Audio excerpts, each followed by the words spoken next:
Bonjour à tous, au programme les prix du Toyota CHR, les 50 ans de la Corolla et pour finir du sport avec la victoire de Simon Pagenaud en IndyCar et de Nico Rosberg en Formule 1.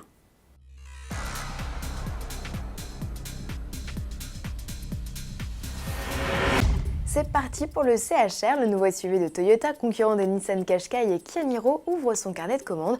L'occasion de parler des prix. La gamme est simple, le CHR est décliné avec 4 finitions et 2 motorisations, un essence de 116 chevaux et une version hybride de 122 chevaux. La version thermique est proposée à partir de 22 900 € avec un équipement de base simple, comprenant clim manuelle, 4 vitres électriques et le bouquet d'aide à la conduite désormais indispensable, type régulateur de vitesse adaptatif ou alerte de franchissement de ligne. L'écran tactile de 8 pouces, la caméra de recul, le détecteur de pluie et de luminosité ou encore les jantes alliages arrivent avec le niveau supérieur dynamique facturé 3 000 € de plus.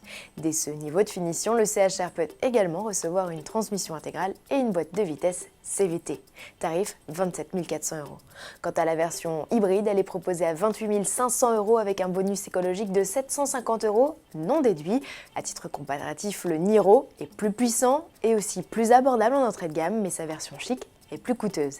Arrivée du CHR en concession prévue en fin d'année, d'ici là, venez le découvrir au Mondial de l'Automobile de Paris. Et toujours à propos de Toyota, le constructeur fête en 2016 un anniversaire, celui de la Corolla. Née en 1966, la berline compacte fut lancée en 1967 en Europe et un an plus tard aux États-Unis. Grâce à elle, la production au sein des usines Toyota fut plus que doublée entre 1965 et 1968. Écoulée à plus de 44 millions d'exemplaires, elle en est aujourd'hui à sa 11e génération. C'est la voiture la plus vendue dans le monde depuis plus de 10 ans, un modèle qui a disparu du catalogue français avec l'arrivée de l'Auris en 2007. Simon Pagenaud, champion, le pilote français a remporté dans la nuit de dimanche à lundi la manche finale d'IndyCar sur le circuit de Sonoma aux États-Unis. Son rival le plus sérieux, Will Power, n'a pas pu lutter, victime d'un problème de boîte de vitesse. À 32 ans, Simon est le premier français à décrocher le titre dans le championnat de monoplace le plus populaire en Amérique du Nord depuis l'arrêt du Champ Car où Sébastien Bourdet avait brillé 4 années de suite entre 2004 et 2007. Simon Pagenaud fait un beau cadeau à son équipe puisque le team Penske célébrait ses 50 ans.